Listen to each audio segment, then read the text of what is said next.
हे कृष्ण चारि जुगरे प्रभु दश अवतार नहीं किंतु कली जुगरे एक स्वतंत्र अवतार रे प्रभु अवतीर्ण होती श्री गौरांग महाप्रभु भक्त अवतार रे प्रभु अवतीर्ण होती माता सची माता तांको गोरा गोरा बोली डाकती कारण से गौर वर्ण रे जन्म होते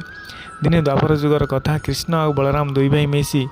लवणी चोरी करी खाऊले तो कृष्ण को मुहर लवणी बोली हो जाइए और बलराम को मुहर भी लवणी बोली हो जाइए किंतु माता जशोदा दूर देखती तो कृष्ण मुहर लवणी बोली होता नजर आसुची तो कृष्ण मुहर लवणी देखी माता बहुत गाली दियंती कृष्ण बहुत आनंदित हुअंती और बड़ भाई को पचारती कि भाई तमें भी लवणी खाऊल आ भी लवणी खाऊची किंतु मो मुहर लवणी लगी माँ को नजर आसला माँ से मत गाली देले एमती किसी होंतानी मु भी तुम भाया गोरा हो जाती जहाँफल लवणी बोली होते आउ क्या नजर आसतानी तो बलराम कहते देख काना ए जुगे तो यहाँ संभव नुह किंतु आगु को आसुवा कली जुगे तू एते गोरारे जन्म हबू तोर एते गौर वर्ण हो सारा दुनिया तोते गोरा गोरा बोली कह तो आज कली जुगे प्रभु गौरांग अवतार रे आसी आम समस्त को हरिनामर